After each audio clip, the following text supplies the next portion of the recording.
Olá, pessoal, nós estamos aqui para a gravação de uma TPC de Educação Especial, né? Gostaria, né, primeiramente, de agradecer o PEC Carlos Magno, que está nos ajudando aí com a parte tecnológica. Na TPC de hoje, eu, né, vou estar fazendo, né, essa apresentação dessa temática. Eu sou Ana Deise, eu sou PEC de Educação Especial, eu sou uma mulher preta, de cabelos com luzes, né? Eu estou usando um batom cor-de-rosa, brincos, prata com uma pedrinha, né? E uma blusa marrom, né? E contamos com a presença nessa TPC da supervisora Elizabeth Benatti. Olá a todos. Obrigada, Ana, pela participação nesta TPC. Nós trataremos de um assunto bastante importante hoje para a nossa rede, mas antes disso eu quero me apresentar. Sou uma mulher branca, tenho cabelos longos um pouco abaixo dos ombros, tenho os cabelos ruivos, tenho os olhos claros, estou usando um macacão preto com algumas marcas em cinza e uso óculos. Bom, a Ana vai dar início a essa formação de hoje. Ela vai falar um pouco sobre o ensino colaborativo e, em seguida, a Ana trouxe algumas perguntas a respeito do ensino colaborativo, e são perguntas que têm chegado até nós, da equipe da Educação Especial da Diretoria de Suzano, com muita frequência. Nós sabemos que é uma proposta bastante nova na rede, o ensino colaborativo, e nós temos hoje essa missão de esclarecer algumas coisas a respeito da prática destes docentes, e vamos levar assim de uma maneira como se estivéssemos aí participando da TPC com vocês, tá? Se faltar alguma pergunta, se nós ainda deixarmos de dar alguma resposta, vocês podem encaminhar para o e-mail, o Carlos Magno depois vai divulgar para a gente possa fazer uma nova TPC para tratarmos destes assuntos que não ficarão, talvez, muito claros no dia de hoje. Certo? Passo a palavra para a Ana, para ela fazer as apresentações, e em seguida a gente vai fazer essa troca aqui de perguntas e respostas, tá bom? Então, a proposta é uma reflexão sobre o ensino colaborativo e o desenvolvimento de práticas inclusivas com vista à eliminação das barreiras no ambiente escolar. Então, o objetivo dessa TPC é refletir sobre o ensino colaborativo e o desenvolvimento de práticas inclusivas. Então, antes da gente entrar nas perguntas que vocês fizeram, né, que a gente tem recebido, a gente vai primeiro retomar o que seria esse ensino colaborativo dentro da rede de ensino e retomar um pouco sobre a política de educação especial. Então, para que a gente consiga, né, desenvolver tudo que a gente pensa, e dentro da educação especial, a gente tem uma política, né? Então, essa política de educação especial, ela vai dizer que, para conseguir esse direito inalienável à educação especial numa perspectiva inclusiva, a educação especial, ela é uma modalidade de ensino transversal, né? E ela é essencial, e ela apoia e planeja, e ela serve para a gente planejar e desenvolver ações em conjunto com a equipe escolar para minimizar as barreiras que constituem um obstáculo para a participação desse estudante. Então, existe uma política de educação especial que prevê que a educação especial ela é transversal, ou seja, ela faz parte de todos os componentes curriculares também, e ela é essencial para que esses alunos participem de forma efetiva na vida social e na aprendizagem, né? Isso é uma coisa extremamente importante que a política traz para a gente. Então, a política de educação especial, ela tem várias diretrizes, e aí a gente vai destacar aqui uma das diretrizes que a gente vai trabalhar hoje é o ensino colaborativo, que é a efetivação de um ensino colaborativo para a articulação entre professor especializado e professores regentes, né, dentro da sala regular. Então, dentro da política de educação especial, a gente precisa que o estudante esteja nesse ensino regular, que ele consiga concluir a educação básica, que a gente consiga promover essa transversalidade da educação. Um dos nossos objetivos também é o desenho universal para a aprendizagem, né, que é o desenvolvimento de práticas inclusivas para a eliminação dessas barreiras no ambiente escolar. O atendimento educacional especializado, então é necessário dentro da política a ampliação desse AE, o ensino colaborativo, que é o foco da nossa apresentação de hoje, materiais de tecnologia assistiva, o fomento da cultura inclusiva dentro da escola, uma rede escolar que seja inclusiva, que seja uma rede, né, que seja uma rede de colaboração, e também oportunidades de educação para o mundo do trabalho. Então, essas são as diretrizes da nossa política, para a educação especial. Então, para que esse ensino colaborativo ele seja efetivado, o que é necessário? Que o professor do ensino colaborativo ele seja um articulador. Então, o trabalho desse professor é articular o que é feito dentro da sala de aula regular e o que é feito dentro dos atendimentos, né? Nessa sala de recursos e nessa itinerância.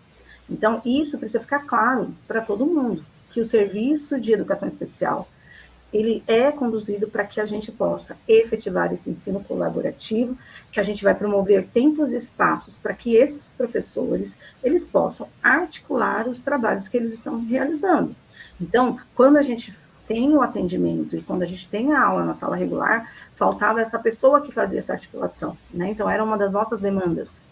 Então, quando o ensino colaborativo ele aparece para ser essa figura que vai articular esses dois trabalhos dentro da escola. E aí, dentro de uma perspectiva de elaborar materiais pedagógicos baseados nesse princípio de um desenho universal da aprendizagem, disponibilizar os recursos pedagógicos de acessibilidade e tecnologia nas salas comuns. Então, o nosso objetivo, né, esse objetivo desse trabalho, é que a gente consiga que esse professor seja um articulador. E, para isso, o documento que estrutura, né, que fala sobre o ensino colaborativo, ele vai trazer para a gente os eixos, que são eixos estruturantes. Então, o primeiro eixo do ensino colaborativo é a articulação, né, entre esse professor que é regente e o professor de educação especial.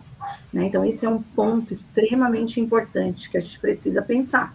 Depois, identificação, aperfeiçoamento e acompanhamento dos apoios para a inclusão. Então, essa é uma outra função desse ensino colaborativo, que a gente consiga aperfeiçoar esses acompanhamentos que esses alunos recebem, que esses estudantes recebem.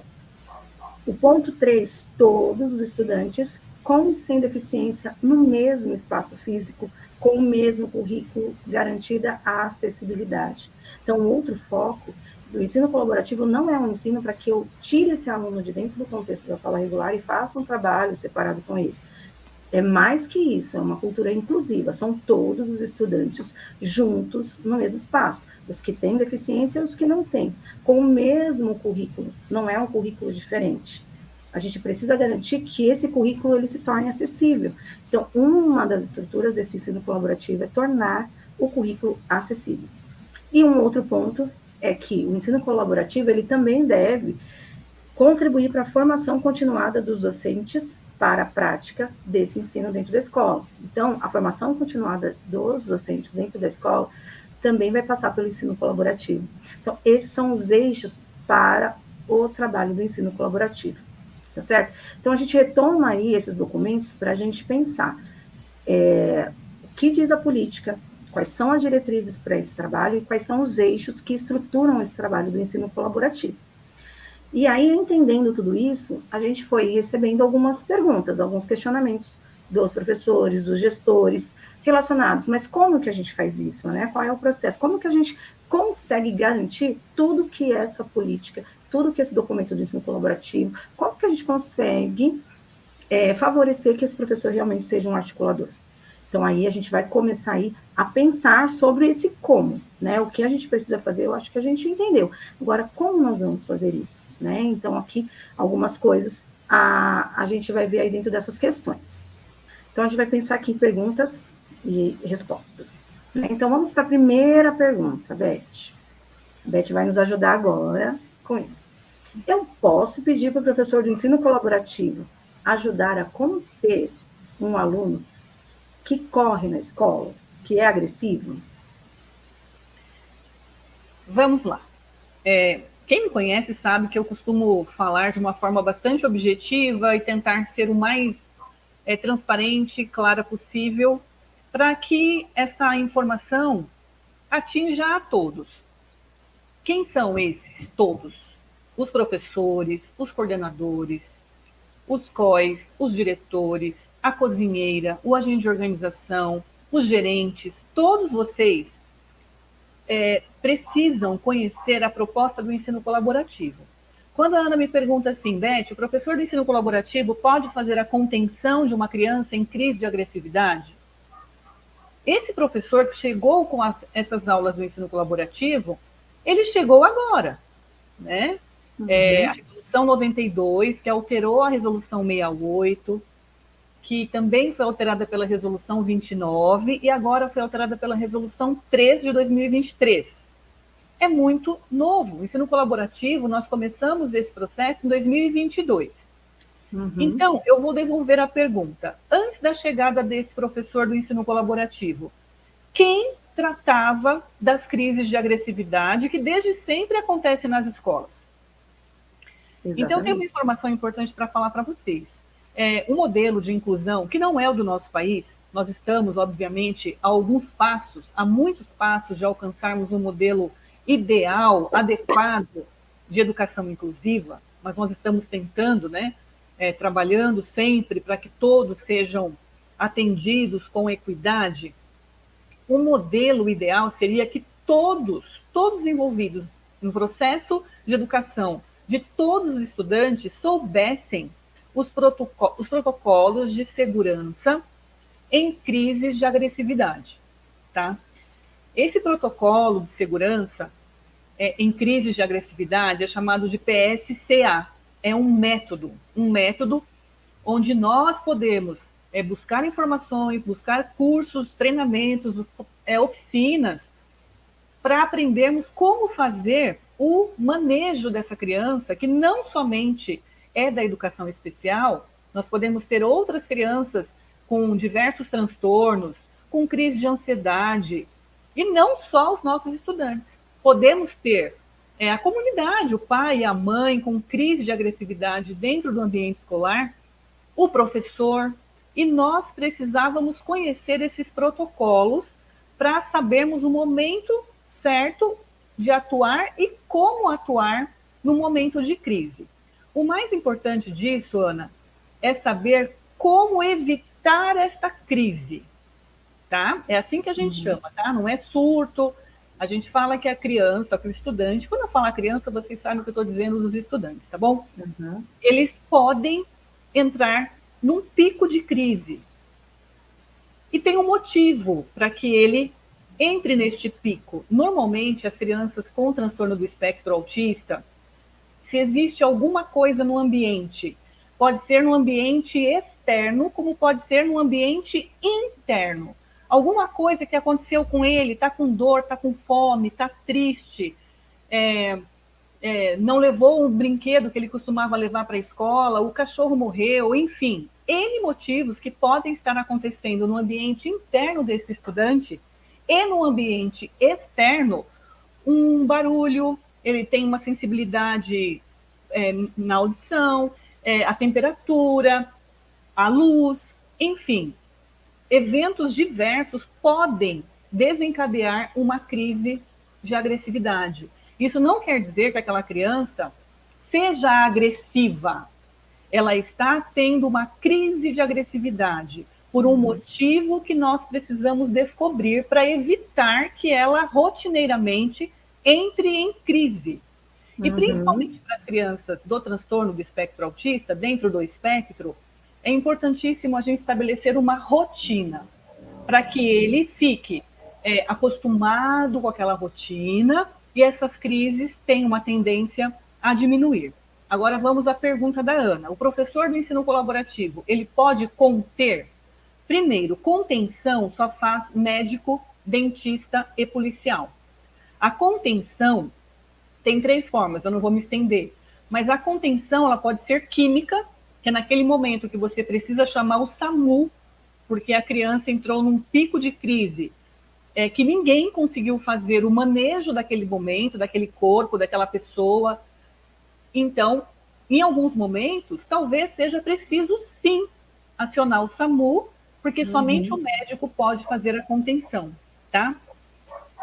Mas nós, enquanto profissionais da educação, precisamos fazer a proteção desse estudante. Nós precisamos agir de forma que ele não fique exposto, né? Para que ele não fique numa situação constrangedora, vexatória. A gente sabe de alguns estudantes que costumam, inclusive, tirar algumas peças de roupa. A gente já teve relatos aqui de algumas escolas. Então, a gente precisa estar prontos para esse momento, para fazer a proteção, primeiramente, da dignidade desse estudante e depois do seu físico, né? E não só do seu, da sua integridade física, como também de outro, né? Outro estudante e até a sua proteção. Sim. O Sim. professor de ensino colaborativo, ele está também para isso, tá? Ele pode fazer esse manejo, ele pode estabelecer uma rotina para esse estudante que vocês já têm um conhecimento de que ele tem crises consecutivas, mas para isso, antes de pensarmos na contenção, aspas, precisamos pensar na rotina. Então, antes da gente pensar na atuação no momento da crise, o professor do ensino colaborativo precisa atuar em parceria com os professores dos diversos componentes, com os agentes de organização escolar que ficam lá no pátio na hora da merenda. É merenda que fala, Ana? Acho que não é merenda mais que fala. Esse é na hora do intervalo. Na hora do intervalo, isso. Então, esse agente de organização também precisa conhecer o que causa esta crise nesta criança, tá? Sim. Mas antes de falar da atuação direta desse professor de ensino colaborativo, eu acho que você vai me perguntar, Ana, é assim, quando nós atribuímos as aulas do ensino colaborativo no ano passado, nós tivemos muitos professores que ingressaram com um contrato, né, e eram estudantes de licenciatura em educação especial sem qualquer conhecimento substancial a respeito de como lidar com as crianças da educação especial. Ok. Veja bem, nós estávamos no ano eleitoral, precisávamos atribuir essas aulas e precisávamos de alguns professores para atuarem exatamente nestes casos dessas crianças que não tinham uma rotina e que sempre estavam em crise. Sim. Veja bem, esses professores, eles precisam, além do conhecimento, né, raso que alguns ainda apresentam, eles precisam ter disposição, vontade de aprender, curiosidade. Todo professor é, por natureza, um pesquisador. Sim. E ele, sim, se ele teve essas aulas atribuídas, ele vai ser a pessoa responsável por buscar o conhecimento para melhorar o atendimento a essas crianças. Tá? Então, ele pode atuar não somente no momento da crise agressiva, mas também no estabelecimento de rotinas e, como a Ana falou, no fomento de uma cultura inclusiva. Tá? Vou deixar a Ana fazer a próxima pergunta, porque vai que eu disparo a falar aqui já e já responde. Já responde todas. Então, vamos para a próxima. Vai, manda aí a segunda. Próxima pergunta, Carlos. Posso pedir para o professor do ensino colaborativo ficar fora da sala enquanto aplica uma atividade com outros alunos? Só de vez em quando, Beth? Eu posso fazer isso? Vamos lá. Tem um errinho ali, tá? Enquanto, tá? Desconsiderem o erro da digitação. Veja bem, o professor do ensino colaborativo está para a inclusão e não para a exclusão desta criança. Veja bem, na política da educação especial, no bojo da política, vem essa premissa do ensino colaborativo. A SEDUC propõe que esse ensino colaborativo funcione na cultura inclusiva, nesses 4 eixos que a Ana apresentou para vocês. Tá? A SEDUC não propõe o ensino colaborativo na modalidade da bidocência. O que é isso? A SEDUC propôs, com a política da educação especial, o ensino colaborativo numa vertente reflexiva. Ou seja, o professor é um provocador de reflexões, ele vai instigar, ele vai provocar reflexões com os professores, com todos os estudantes, sobre a educação inclusiva. Então, o ensino colaborativo tem essa vertente de refletir sobre o que acontece dentro da nossa escola e o que nós podemos melhorar, onde nós queremos chegar com a educação inclusiva. Um outro aspecto também do ensino colaborativo é o caráter formativo. Esse professor do ensino colaborativo, ele, como eu acabei de dizer aqui para vocês, chegam lá nas escolas sem experiência. Mas, se eles não colocarem a mão na massa, eles nunca terão a experiência. Sim. Vocês não nasceram professores nem diretores, eu não nasci supervisora. Nós precisamos aprender. E a gente sabe que essa aprendizagem ela vem com o fazer. É importante que essas pessoas que estão lá, ainda que tenham um conhecimento raso, elas coloquem a mão na massa, porque também só erra quem vai fazer. E eles Exatamente. precisam ter um espaço de atuação, tá? E nessa questão da formação, vocês podem estar se perguntando assim, Beth, como que uma pessoa que sabe menos do que eu vai trazer formação para mim? Gente, o professor, ele tem, dentre as atribuições dele nas aulas do ensino colaborativo, a missão de buscar formação. Ele pode estabelecer parcerias com organizações não governamentais, ele pode buscar palestrantes, ele pode chamar um especialista em transtorno do espectro autista, em deficiência visual, ele pode trazer uma oficina de braille, de libras. Ele não precisa conhecer todas as áreas, mesmo porque eu desconheço um profissional que consiga atuar em todas essas áreas. Uhum. Normalmente, nós nos especializamos em uma área, ou duas no máximo. Então, a gente Uhum. não pode exigir que o professor de ensino colaborativo ele tenha esse perfil de ser um conhecedor de todas as especialidades, né? Ele pode estar, sim, cursando educação especial, ele pode ter uma pós em deficiência auditiva, e ele vai precisar atuar em todo o ambiente escolar, tá? Agora, tirar a criança da sala de aula caracteriza exclusão, porque esse professor está lá justamente para promover o contrário. É para fazer com que essa criança permaneça o maior tempo possível dentro da sala. E aí vem a terceira vertente, que a gente chama de eixo estruturante, que é a prática.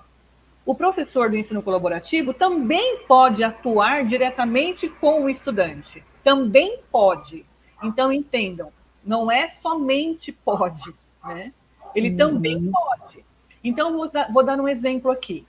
Uma determinada escola, no período da tarde, atende um estudante dentro do espectro e esse estudante, rotineiramente, ele tem crises.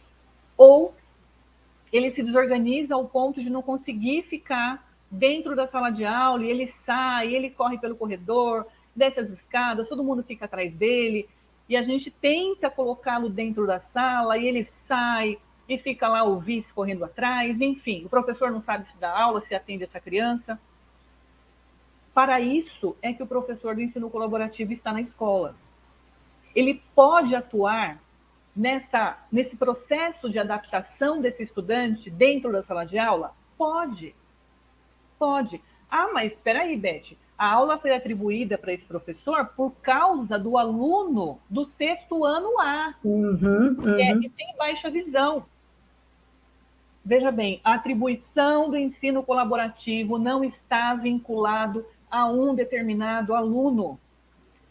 Para a contagem do saldo do ensino colaborativo, a gente conta de acordo com as turmas que tenham lá matrículas de estudantes com deficiência. Mas é só para levantamento do saldo. Não é porque a escola, no período da tarde, tem um aluno no sexto A com baixa visão, outro aluno no sexto B com surdez, outro aluno no sexto C com TEA, no sexto D com DI. Ah, então a gente vai organizar uma grade. Um dia o professor entra no sexto A, no outro dia entra no sexto B, na última aula entra no sexto C. Não é isso. Não é isso. A gente precisa desconstruir. O Sim, professor do ensino colaborativo, ele está na escola. sim, Se sim. precisar que ele fique dentro do sexto C com um aluno autista, porque aquele aluno está precisando de uma adaptação, de um controle dessas crises, do estabelecimento de uma rotina, ok. A direção vai organizar o horário desse professor de forma que, por um tempo, ele permaneça naquela turma. Mas assim que este aluno conseguir manter uma rotina, conseguir ficar um maior tempo dentro da sala de aula, esse professor vai atuar em outra área, em outra turma, em outro espaço. Não sei se eu fui clara. Então, eu Foi falei de sim. 3 eixos dentro dessa resposta. E tem Sim. o quarto eixo aqui, que o professor do ensino colaborativo, ele também está para o acompanhamento dos apoios. Como assim? Ele vai observar o trabalho do cuidador, do transporte especial, se aquela criança está, de fato, desenvolvendo a autonomia que ela precisa desenvolver. E esse professor do ensino colaborativo pode conversar com a equipe gestora e apontar caminhos, como, por exemplo, olha, eu penso que aquela criança que está com aquele cuidador, mediante as observações que eu fiz, o acompanhamento que eu tenho feito, o cuidador, neste momento, já é dispensável.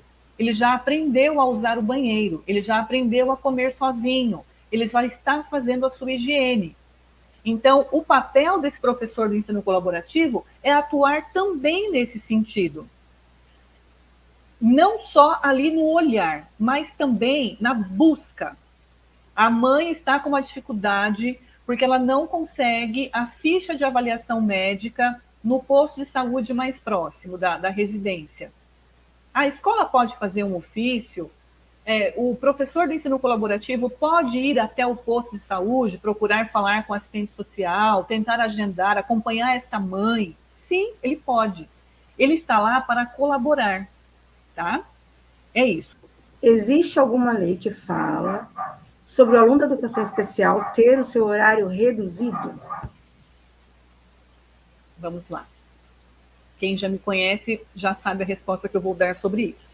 Eu vou falar primeiro como supervisora de ensino, por quê? Não existe amparo legal para a criança ter o horário reduzido.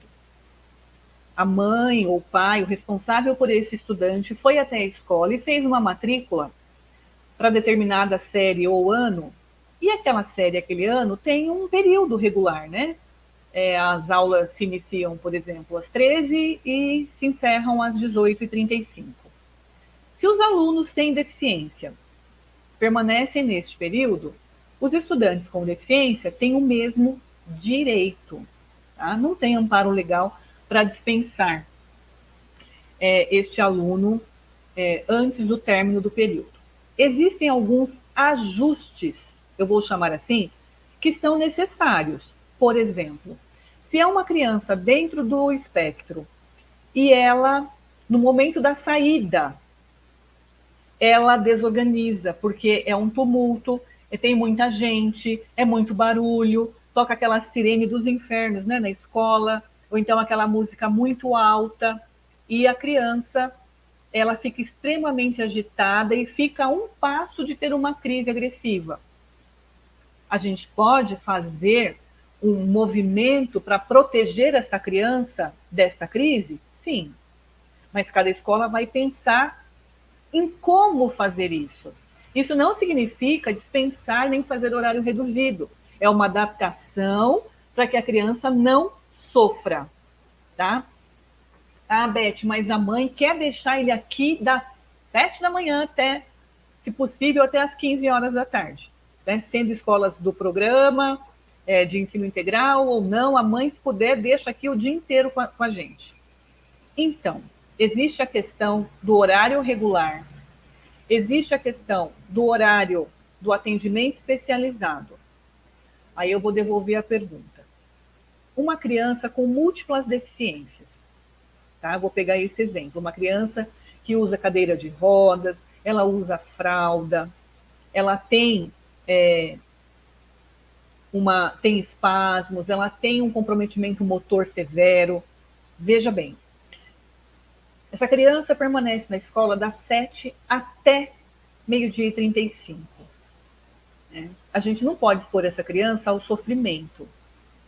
Então, na educação especial, a gente precisa olhar para o todo, para o todo. Quem é aquele estudante? Ele vai ficar machucado se ele ficar sentado por 4, 5 horas, se ele ficar na mesma posição? Vai ser agradável para ele se manter o tempo todo naquela posição? Como que isso foi conversado com a mãe? Como que a família está entendendo essa fala da escola? Né? Quando você vai dizer para a mãe assim, olha, ele tá assado, ele está ficando com escaras, de tanto tempo que ele fica sentado. E não é porque não trocou a fralda, é suor, é calor, é, é tudo. Então, tudo que acontece dentro da escola, a gente precisa combinar as coisas. Combinar de forma a proteger essa criança. Aí vamos lá, essa criança fica das 7 até meio-dia e 35. Aí alguém achou que essa criança tem que ficar mais 3 aulas no AEE. Gente, 7 aulas mais 3, 10 aulas para uma criança, nas condições que eu acabei de falar, é descabido. É descabido. Então, não existe amparo legal. Se a mãe bater o pé e falar, eu quero deixar meu filho na escola, ok, é o direito dela.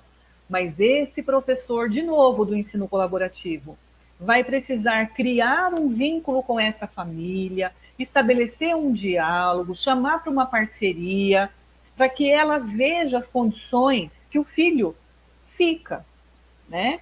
E aí, se for uma questão de deficiência física, o olhar precisa ser um.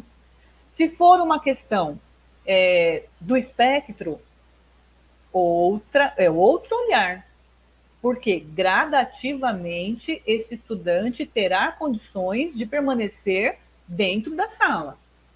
Tá? A gente vai aumentando gradativamente o tempo, fazendo a adaptação dele, até que ele consiga ficar o maior tempo possível. Mas para a gente resolver todos esses problemas, né, resolver não, para a gente melhorar os conflitos em relação à permanência dessa criança, é preciso que a família tenha um diálogo muito bom com a escola. É isso, Ana? É isso, e o professor do ensino colaborativo pode fazer muito por isso, né? A próxima, como agir com professores e cuidadores que não desempenham direito à sua função? A gente tem muita gente na escola agora, né? Muita gente na escola, por mais tempo, e as pessoas têm muito tempo para olhar o serviço dos outros, né? Bom, o papel do professor de ensino colaborativo, de fato, é zelar, cuidar para que a criança com deficiência tenha o melhor atendimento possível. Primeira coisa, quando o professor de ensino colaborativo chegar até a sua escola, a primeira coisa que tem que ser feita é um plano de ação, como foi feito no ano passado. Então, não é assim, o professor chega lá, eu não sei o que eu tenho que fazer, vocês podem me dizer o que eu tenho que fazer? Aí o diretor diz assim, você fica lá naquela sala esperando, se a gente precisar, a gente te chama. Isso não existe, tá? Ou então, se você fica lá na sala do lado daquele aluno, tá? E aí a gente vai vendo o que você vai fazer. Não. A primeira coisa a ser feita é um plano de ação. E dentro desse plano, a equipe gestora, com os professores do AEE, com os professores do ensino colaborativo, eles vão precisar pensar em ações factíveis, ações que são possíveis de serem desenvolvidas ao longo de um período. Façam lá um cronograma, coloquem data, coloquem eventos, quem é o responsável pela organização daquele evento, enfim. Quando a gente observa, aí não é só o professor do ensino colaborativo que pode observar. Vocês, professores, também observam a atuação dos cuidadores. Quando vocês perceberem que tem algo equivocado, né, no trabalho do outro, para quem que a gente vai falar? Para o diretor da escola. Vai falar, olha, eu observei que aquele cuidador teve tal comportamento. Ok. A gente vai falar, primeira coisa, ou você fala com o CGP, que é o coordenador, né, primeiramente, e o CGP repassa isso para o diretor, e o diretor vai ter uma conversa com o supervisor da empresa, tá, desses cuidadores, para que eles sejam orientados. O que a gente vê muito acontecendo nas escolas é um exagero no cuidado das crianças com deficiência. O cuidador, ele fica ali, acho que até por conta desse nome, né, cuidador, ele fica meio querendo blindar essa criança de uma forma que ela não interaja, que ela não se machuque, que ela não tropece, que ela não fique molhada. Então, eles estão ali para isso, sim, mas e a autonomia? O cuidador, por exemplo, não precisa pegar o prato para a criança e levar até a mesa. Ele pode ensinar o estudante a segurar o próprio prato, né? Desenvolvendo também essa autonomia. O cuidador, dependendo da situação, do caso, né, da gravidade da deficiência física, motora, ele não precisa fazer a higiene do estudante o tempo todo, ele pode ensinar. Ele vai ensinar, olha, você faz assim com esse papel, aqui você vai acionar a descarga, é assim que você abre a sua roupa, assim que você fecha, tá? É para isso que os cuidadores estão lá. Não tem por que cuidador ficar carregando mochila de estudante. Isso não existe. Ah, o aluno chegou, ele joga a mochila para o cuidador carregar. Que isso? Não é babá. Cuidador não é babá. Ele é um apoio para a alimentação, para a higiene e para a locomoção. Tá? Vai lá, Ana, próxima pergunta.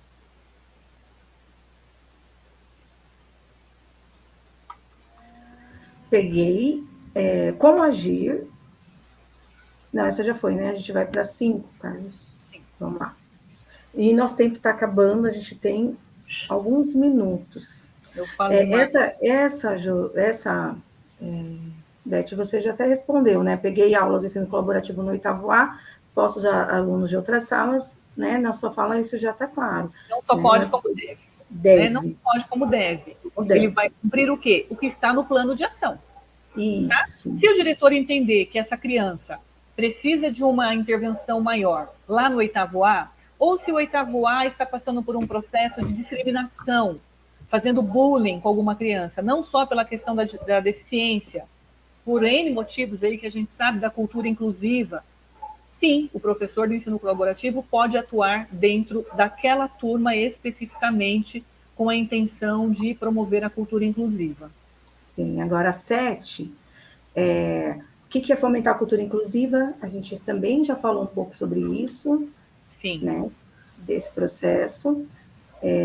A 8, vamos ver a 8. Eu só falar uma coisinha, essa responsabilidade, novamente, não é só do professor do ensino colaborativo. Fomentar a cultura inclusiva, a gente concordando ou não, a gente gostando ou não, a gente sendo contra ideologias diversas, a inclusão é direito garantido em lei. Isso. Tá? Em lei. Isso. Não é para a gente discutir, é para a gente cumprir.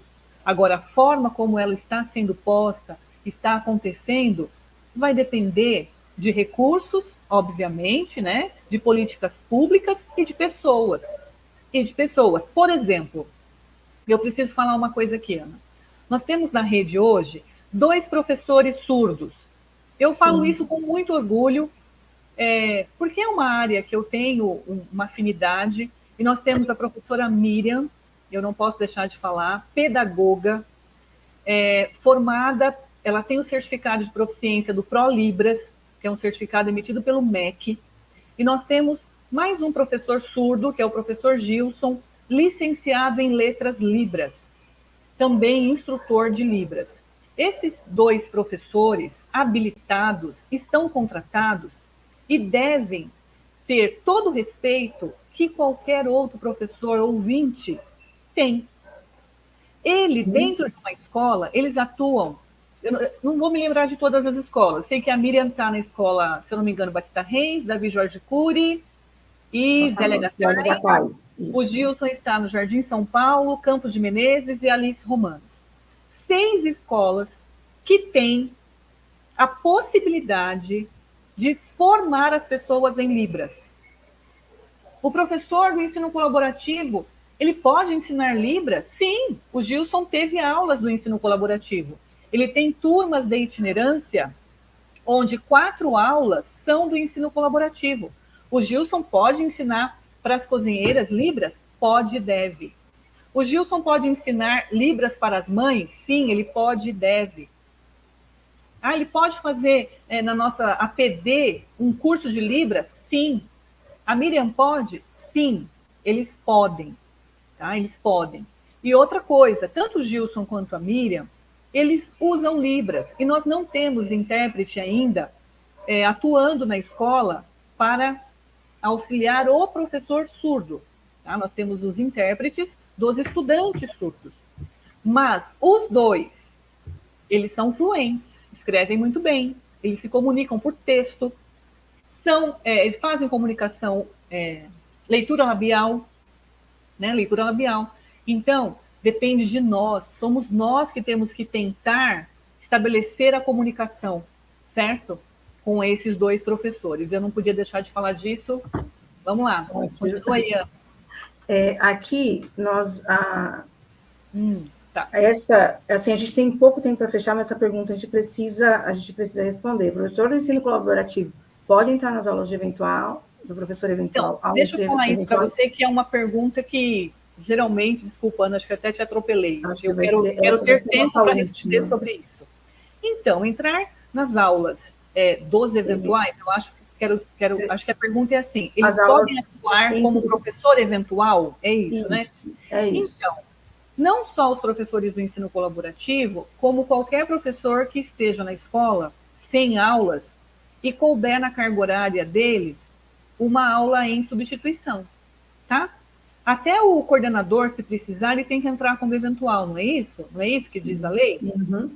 Que todos nós, inclusive o CGP, o professor da sala de leitura, o PROATEC, nós não temos ainda, todos nós podemos entrar nas aulas para substituir algum professor que esteja ausente.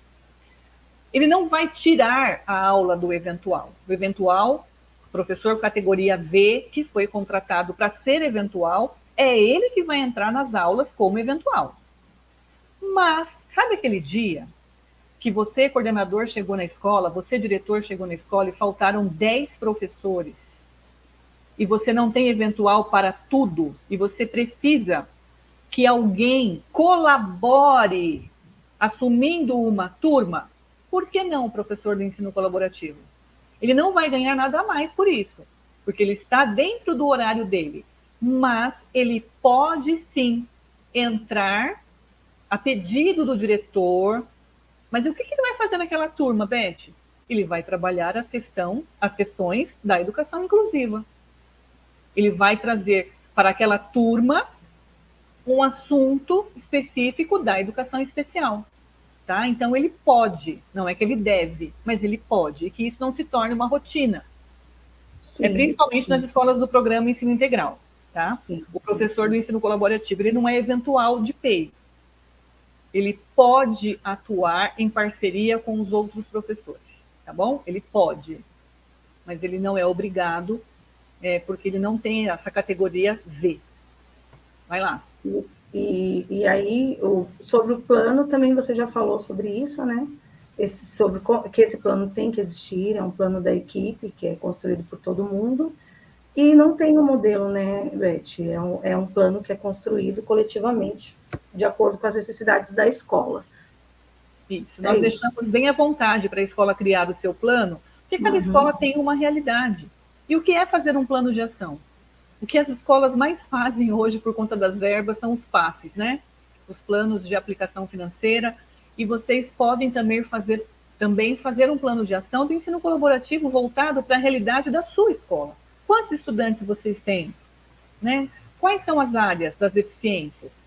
Enfim, o plano, ele é flexível, ele precisa ter ali um objetivo, as estratégias, um cronograma, os recursos, e os CGPs podem perfeitamente conversar com os PECs que estão visitando as escolas, fazendo os acompanhamentos, para ter uma orientação sobre como criar um plano de ação, tá? Que ele seja factível, isso é muito importante.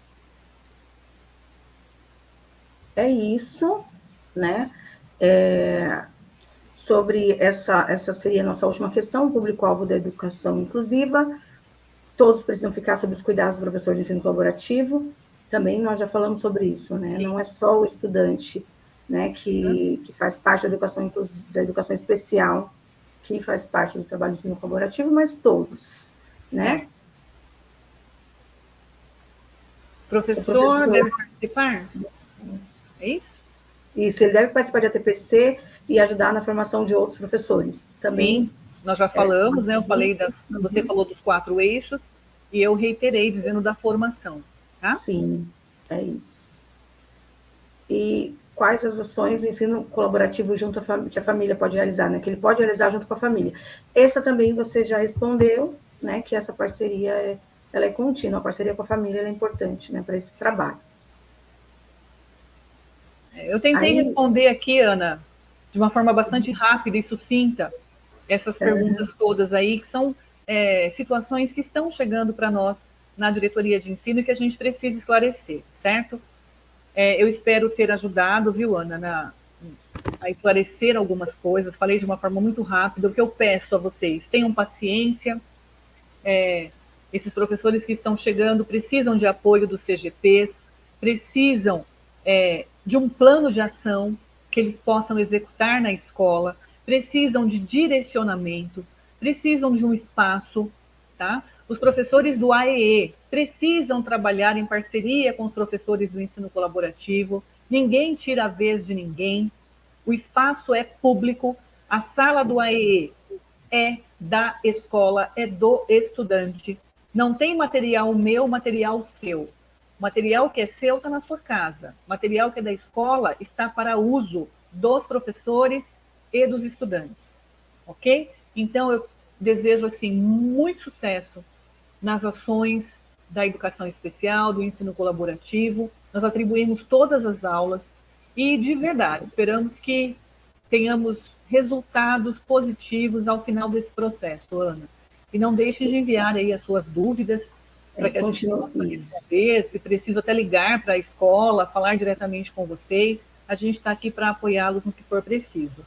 Muito obrigada, Ana Deise, Josiane. A Reni não está aqui conosco, ela teve um outro atendimento hoje, e também o Carlos Magno, parceiro de longa data, que nos ajudou aqui na gravação dessa TPC, e a parceria é sempre o segredo do sucesso. Ninguém faz nada sozinho. O que eu sou em par. Certo? Certo. Muito obrigada, Beth. Foi muito importante a sua participação nessa nossa primeira TPC. Né? Agradecer a Josi, que está aqui também nos ajudando, né, nos bastidores aqui dessa gravação. Dizer que essas questões elas foram levantadas no final do ano passado e no comecinho desse ano. E que, assim, eu sei que vão surgir mais, podem mandar para a gente, às vezes a gente não consegue responder individualmente, mas a gente vai tentar sempre fazer, nas ATPCs, né, na gravação desses vídeos, uma forma de responder, né, aos anseios, às dúvidas que vão surgindo ao longo do tempo. Obrigada, Carlos, e aí a gente termina essa TPC de hoje, e bom trabalho para a gente, né, ao longo desse ano.